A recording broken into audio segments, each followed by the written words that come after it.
Good morning, good afternoon, good day, and good evening. Now, I don't know what time of day it is for you, but for me, it's a good time of day.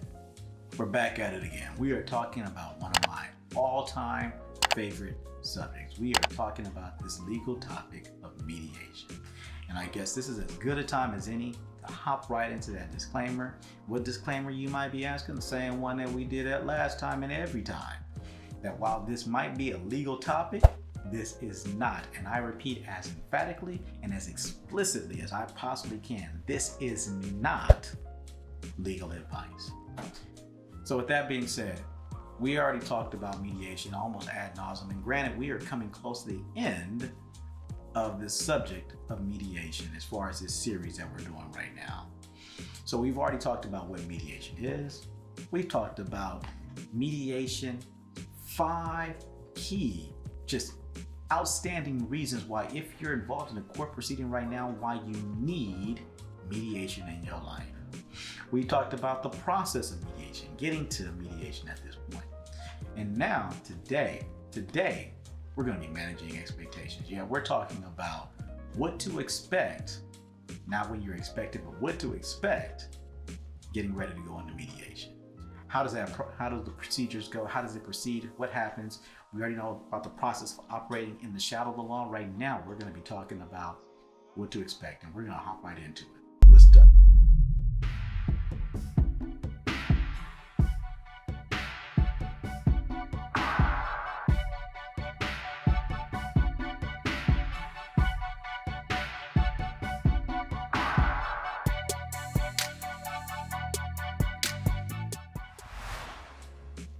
And we are back. And we're back at it again. We're here once again talking about the legal topic of mediation. So you're involved in a court proceeding.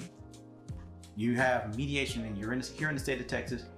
Mediation is one of the things that is at some point in this process required by the court for the parties to go through. The court here in Texas, majority of the times, will require the parties to go through mediation. And in going through it, I think it's very important to highlight and to note that one of the things that you're getting ready to go into mediation, or that you're dealing with mediation, is that you need to go into mediation in what they call good faith. What does that mean? What does it mean to go into?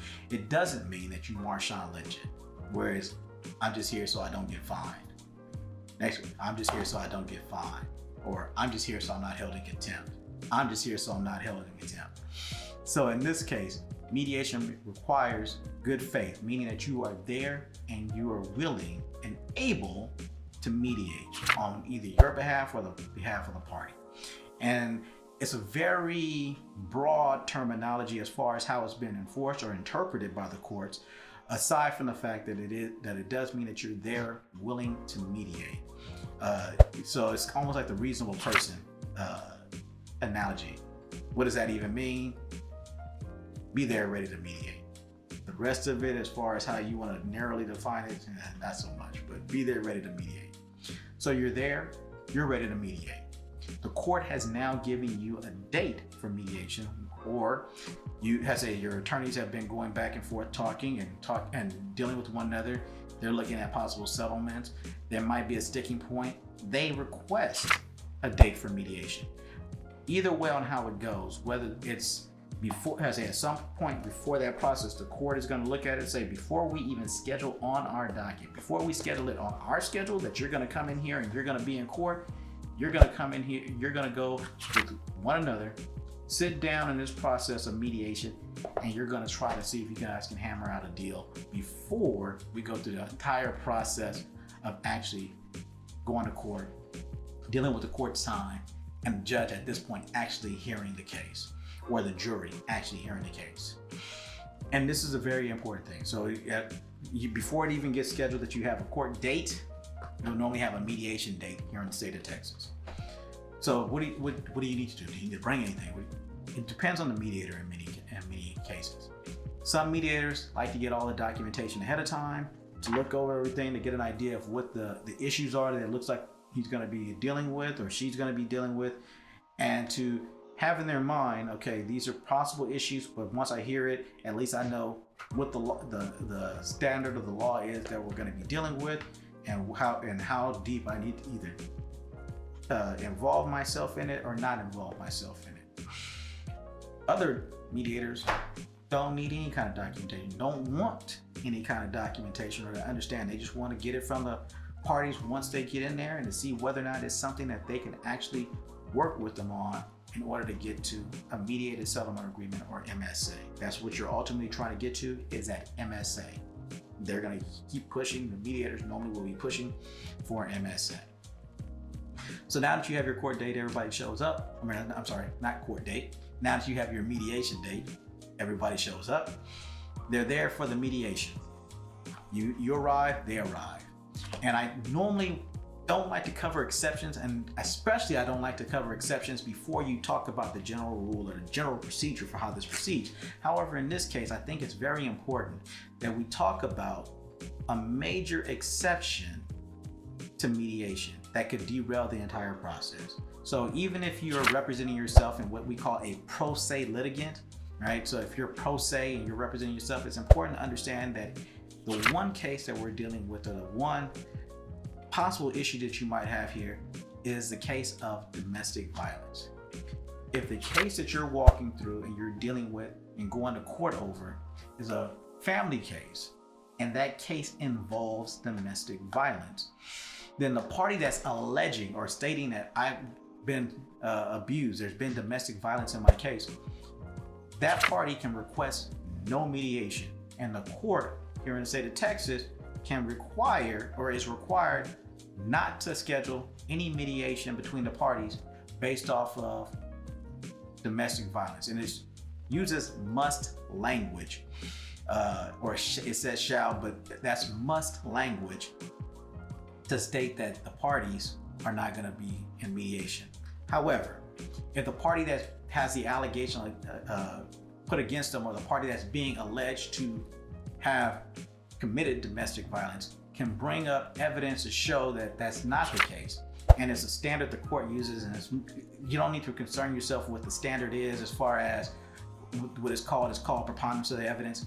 But if the court, in looking at it based on preponderance of the evidence, where the party who has the allegations alleged against them goes, no, that's not the case, here's my proof that there is no domestic violence, then the court can then proceed again with the mediation.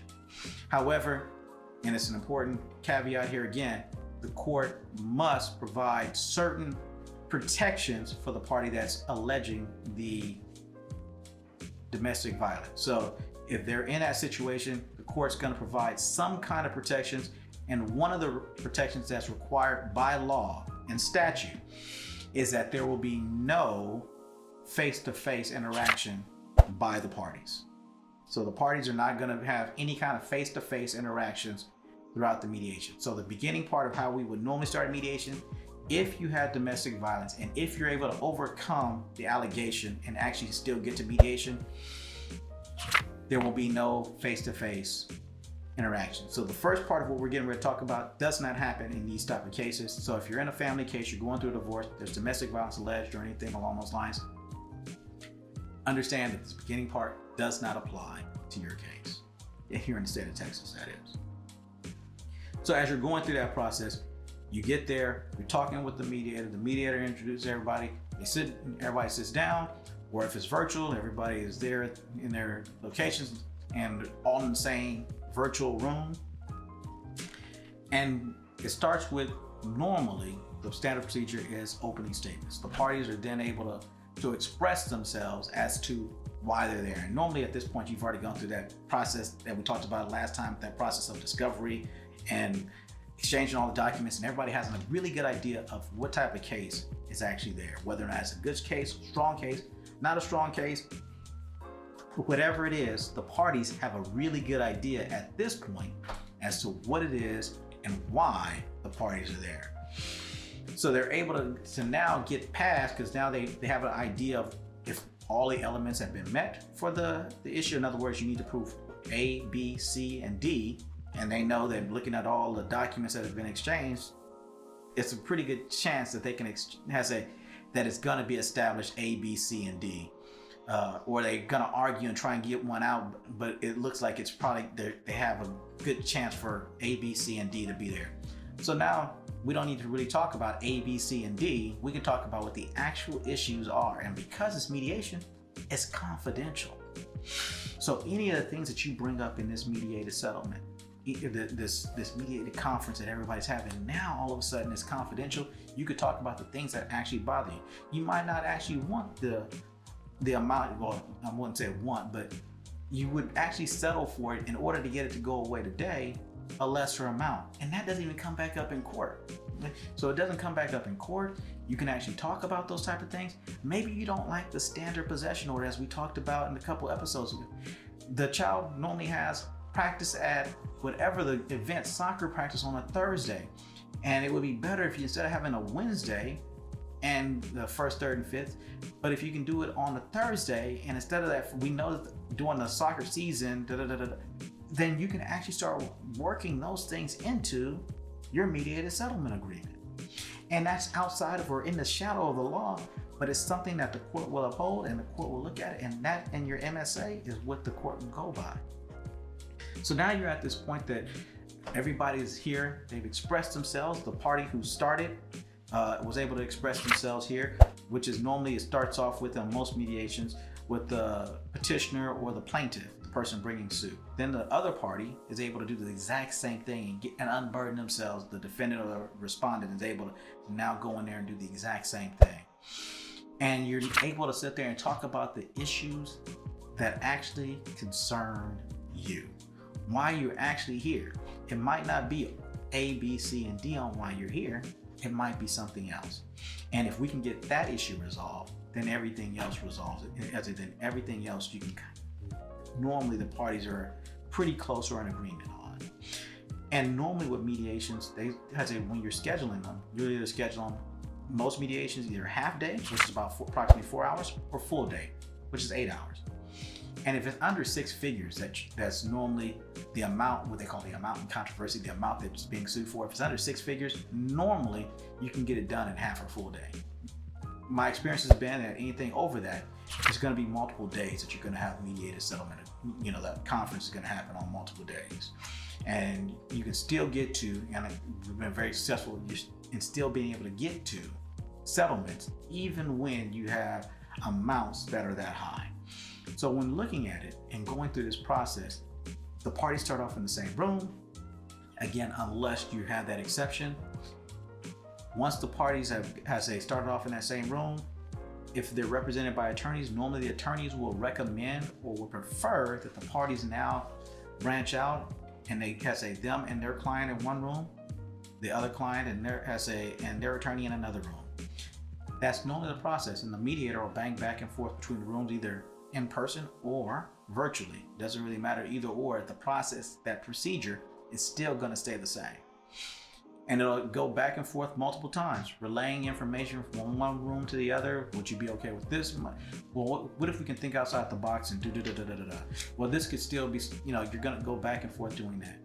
And by the time it's all said and done, especially a lot of times, sometimes it's good in the same room and sometimes it's good when you're not. And if there's a lot of emotion in it, not being in the same room, or being able to actually get it out initially and then not being in the same room, and being able to actually work through that problem or those issues on what the actual problems are, goes way smoother. Getting towards the end of it, if the parties are able to agree, you now have what they call a mediated settlement agreement. And the mediator will draft up the mediated settlement agreement, and we'll go through everything that you've gone through, these different points, and we'll take it to one side and say, is this what we agreed to so far? Is this accurate? Take it to the other party, same thing. Is what we agreed to so far, is accurate? And if you have an agreement on all those terms of this mediated settlement agreement, I can put up a generic one here where you can look at, you'll get whatever those terms are. After you get the style of the case and everything on how it looks, you get down there, the parties will sign off that day, we're done. That means your case doesn't have to go to court. There's no more added expense. That means attorney fees, because if there's something, let's say if it's a family case and plaintiff or the petitioner's attorney needs to draft up the final document, a divorce decree that the judge will then sign off on. You're jumping straight to the end. So you hear, you jump to the end, court fees, everything stops. Everything as far as money saved yourself time, saved yourself money. Parents were able to decide how they're going to raise their children. Everything that you talked about stays in mediation. It doesn't go anywhere else unless you had stipulated something in the agreement, but it stays in mediation. Not only that, you work with the other party and you didn't get something rammed down your throat that you didn't even want to agree to, or I got this, but I actually only wanted this. And even though the thing that you wanted might not have been something that normally would be available in a normal court case for whatever reason that you're at court, in mediation, the parties really want to get this thing done, they might agree to things that normally they wouldn't have to in order to get the other stuff off of them, in order to get to some kind of mediated settlement agreement, to get to that MSA. We're done. I don't have to deal with you. You don't have to deal with me. We both got essentially what we wanted, not everything or the whole kitchen sink. And the attorneys get to walk away with whatever it is that they had and then return the rest of the retainer if there's anything left in the retainer after that. And everything is good. That is the entire procedure. And as you can see, it is way less scary than you might have thought. It's less engrossing, less cumbersome than the actual procedure of getting before a judge and or jury to plead a case, or having an award in some other form of ADR like arbitration that gets shoved down your throat with somebody else who's acting essentially as a judge for your case. So in these situations, in these cases where you're sitting there, you've actually gone through the procedure of mediation, you thought it was going to be some scary, daunting task, it's really not. By no stretch of the imagination is it. And not only is it not a scary, daunting task, it's also a task that when you start walking through it and when you get to the end of it, a lot of times you'll feel more satisfied with the results. And that's it. That's all we're going to talk about today. We have a couple more in this series as far as on mediation, but for today, that's it. And I know I haven't told you before, so I want to tell you right now, I love you, fam. I hope that you're having a great day. I hope that you're killing it if you're already in it or getting ready to get into it, going to kill it. And if you're done with it, I know that you did your thing. And as always, may you always, always, always be blessed with peace in your life. And we're out.